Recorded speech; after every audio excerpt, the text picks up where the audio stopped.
After my dad's funeral, when everyone was talking about who gets what from his money and stocks, my brother-in-law, who's married to my sister Kelly, suddenly said that all of it, including $5 million, should go to Kelly, the oldest sibling. My sister and brother-in-law were happy, but the lawyer told them they couldn't just decide that. My name's John Watson. I'm 42, work in sales, and have a wife and 2 kids. My dad owned a big part of a company, and even though he was old, he still worked. My sister Kelly, who's older than me, has always been a bit of a problem for our parents with her bad behavior.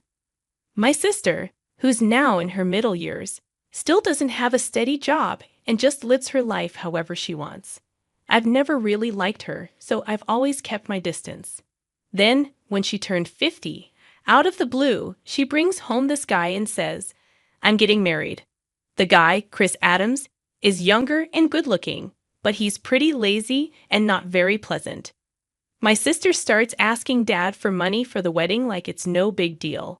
She blows through the cash real quick and then has the nerve to ask for more, which really upsets Dad. She figures she'll inherit everything eventually, so why not? I just watch her with a cold stare.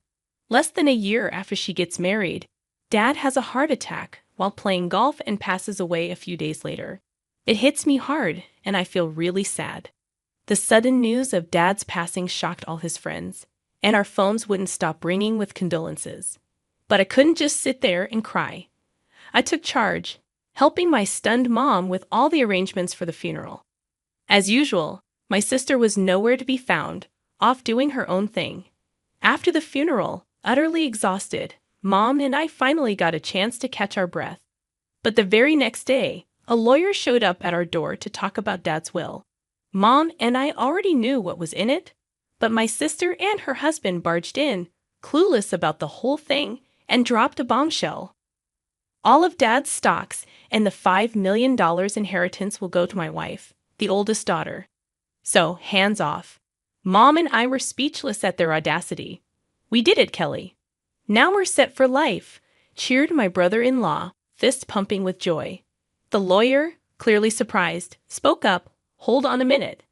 As my sister glared, the lawyer gave them a stern look and said, "Kelly, you're not entitled to any inheritance." My sister and her husband were stunned, protesting, "That can't be right. Kelly's the oldest daughter, she should get everything." It was clear my brother-in-law had been banking on that inheritance, assuming my sister would get it all. Their expressions shifted as the lawyer spoke softly.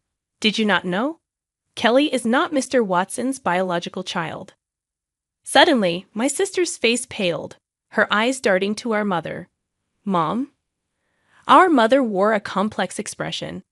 While I had always known my sister was a half-sibling, it seemed she had been kept in the dark. She began shaking our mother, almost frantic. "Mom, what does this mean?" "Kelly, you're from my previous marriage," our mother muttered, shaken by my sister's grip. My sister, who had often teased me about being the favorite child, now wore a stunned expression. "But if she was legally adopted, she should still have inheritance rights," my brother-in-law interjected, his voice rising. "Isn't that so, Kelly?" "Yes, that's what I thought," my sister replied. But our mother shook her head. There had been no legal adoption. Both my sister and brother-in-law seemed incredulous. "That can't be. I'm the oldest daughter. Even Dad said so." My sister's anger turned towards me. "I won't let you take everything," she snapped, to which I responded, irritated by her entitlement. "After all the support Dad gave you, you still say that. Be quiet." "I'm his rightful heir." My sister and brother-in-law protested. But what's wrong with a father supporting his daughter? I sighed, feeling the weight of the situation. While it's normal for parents to support their children, my sister had been using my father's money to settle debts and deal with various troubles. Mrs. Watson, John, who had been silent until now, suggested, "Why don't we let Kelly see the will too?" "The will?" "I have no idea about that," my sister panicked, although it was her own fault for not paying attention. Dad wanted us all to discuss the will's contents when he made it. But my sister brushed it off and went out to play instead. When I pointed this out, my brother-in-law gave her a fierce glare. What were you thinking?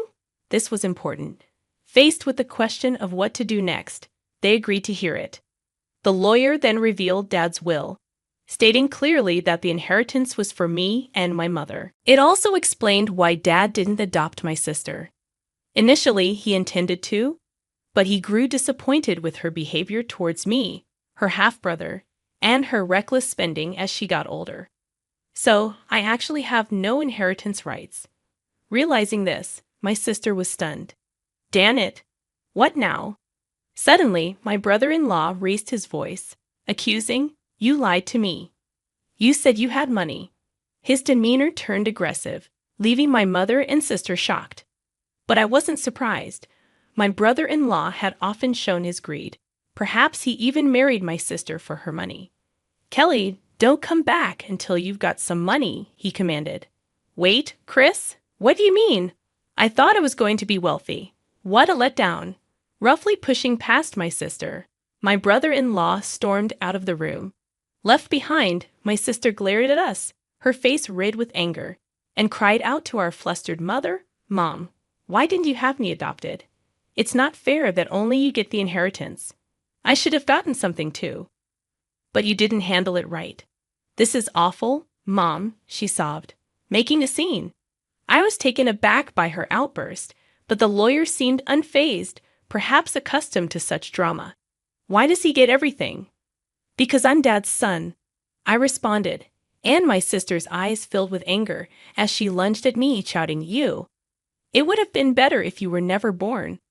I thought to myself that even if I hadn't existed, Dad would likely have made the same decision given my sister's character. Before I could say anything, the lawyer calmly intervened. "Kelly, if you continue like this, it will involve the police," making my sister flinch, possibly recalling her past shoplifting incidents. "Kelly," our mother called out, tears in her eyes. 6 months had passed, and the inheritance proceedings went smoothly without any hiccups. Though my sister and brother-in-law grumbled for a bit, the lawyer's efficient management left them with no room to meddle. My mother gave my sister some money, but I refrained from commenting on it. What bothered me most was their sudden disappearance with the funds, displaying their blatant gold-digging behavior, which left a sour taste in the mouths of our relatives who were aware of the situation. One day, I took my mother, wife, and daughter out for a meal. Thanks to my wife's suggestion, my mother, who had been somewhat withdrawn since Dad's passing, seemed more cheerful in the company of her adorable granddaughter. "Hey, Mom, why don't you come live with us?" I proposed. "But you know Kelly might drop by sometimes. She only shows up when she needs money, right? Don't be too accommodating with her," my mother hesitated. Her reluctance was understandable, given that my sister is her biological daughter. Plus, if our family moved into the family home, my sister might stir up trouble again. Respecting her concerns, I simply asked her to think it over as I drove towards the family home to drop her off. As we pulled up, we noticed lights on in the supposedly empty house. It wasn't the time for the helper to be there, so maybe my sister had returned. With that in mind, I parked the car in the garage. "Let's pop in for a quick coffee," I suggested. As we stepped out of the car and headed towards the entrance, a car suddenly swerved towards us, narrowly missing us. Reacting to my daughter's cry, I instinctively shielded my wife. Ouch! Thankfully, the car only grazed me, but I was thrown into a nearby flower bed, taking a hard knock. The car came to a halt after hitting the garage entrance. "Are you all right, honey?" My wife and daughter rushed over to help me up, while my mother stood trembling at the entrance, understandably shaken. Panic ensued. I was rushed to the hospital by ambulance and had to stay overnight. Later, I learned that the driver was Chris Adams, my brother-in-law. He claimed to the police that he mistook the accelerator for the brake, but I doubted his explanation. When my mother and sister visited me in the hospital, my sister looked at me coldly and remarked, "You're surprisingly resilient, aren't you?" I couldn't help but think that if I had been seriously injured, my mother would have inherited everything. "Too bad for you," I said with a smirk. My sister visibly tensed.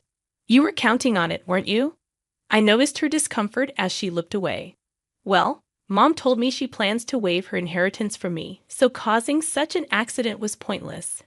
My sister seemed taken aback by this revelation. It appeared incomprehensible to her that someone would refuse what they could inherit.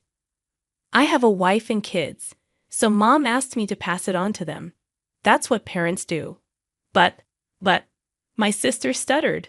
I even made a will early on, following Dad's example. I continued, leaving my sister speechless. So unfortunately, my share won't be going to Mom anymore. My sister trembled and shook as she stared at me.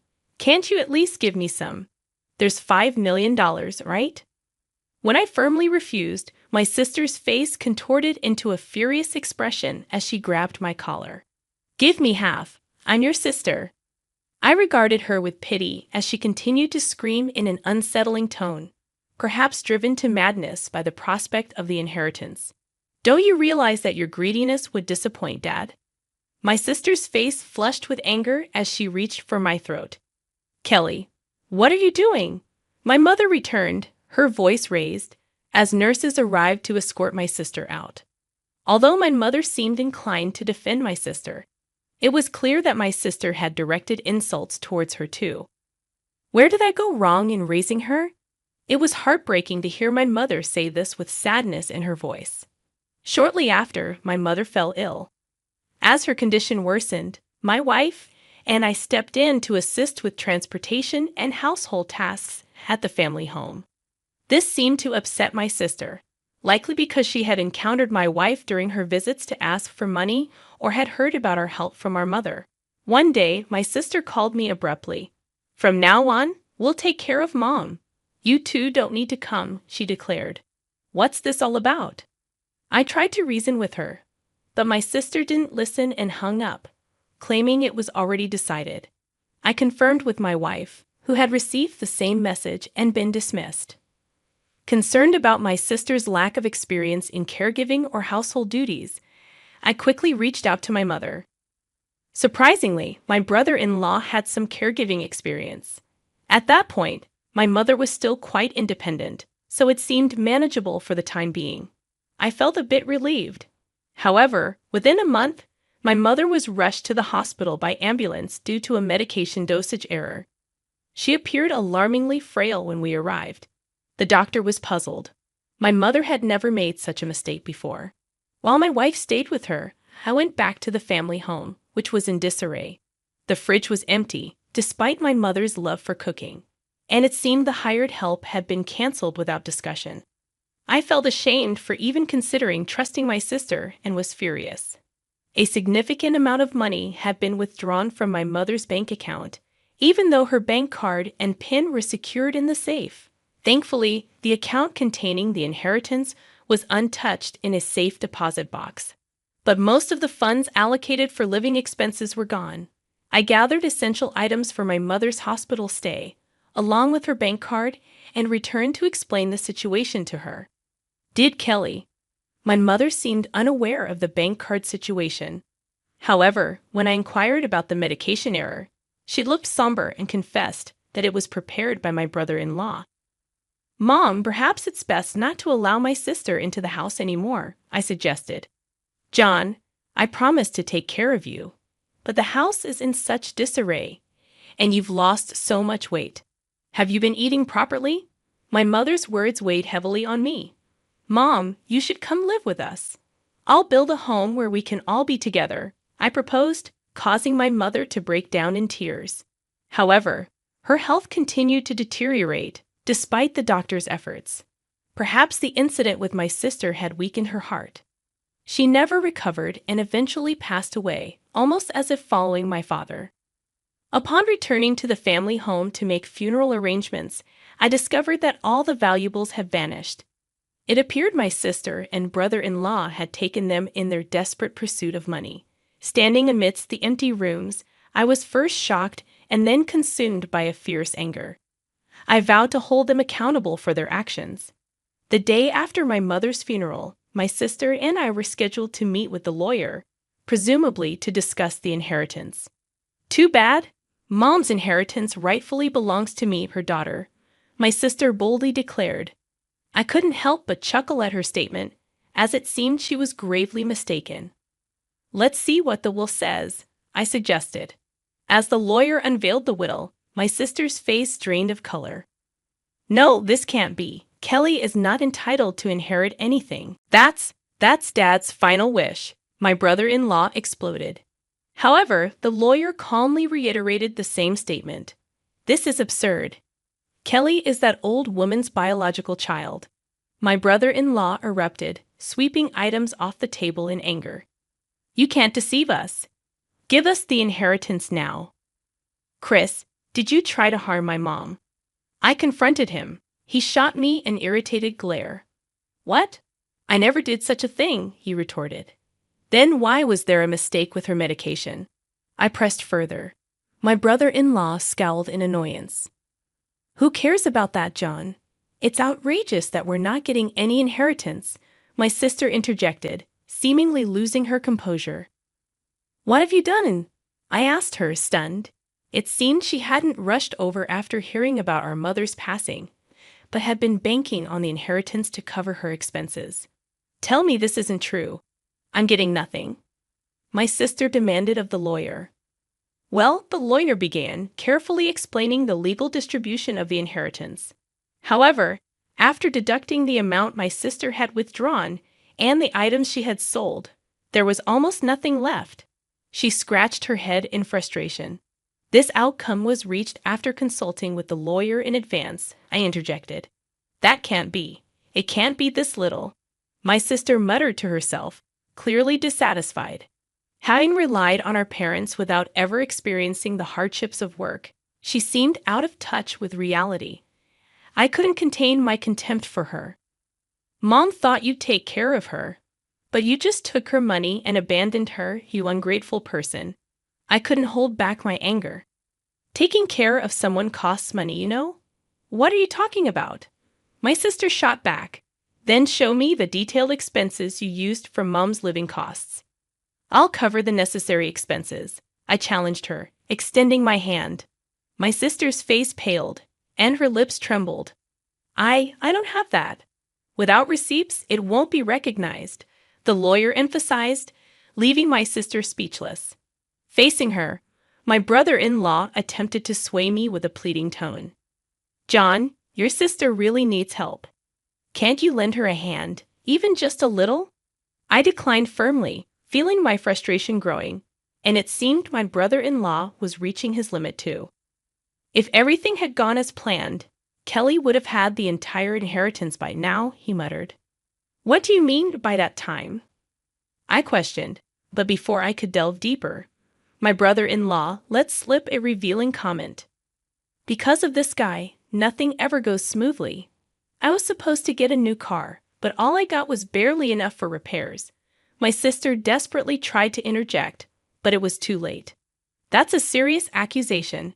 It sounds like fraud, the lawyer remarked, holding a recorder and smiling at the couple. What? That's illegal. I clearly stated at the outset that this meeting would be recorded, and you both agreed to it. My brother-in-law paled upon realizing his mistake. Turning to him, I declared, Chris, I'll be pressing charges for that accident. Don't be absurd. There's no evidence. You've just provided the evidence yourself. My sister burst into tears and shook my brother-in-law in frustration. You fool, it's all your fault. What are we going to do now? Eventually, my brother-in-law faced criminal charges. His previous offenses also came to light, leading to his detention by the police. My sister, implicated as an accomplice, received a lesser sentence. However, unable to afford her rent, she sought help from relatives but was rejected by everyone. As for me, I continued to work diligently without relying on any inheritance, finding solace in the dividends from stocks as a small pleasure.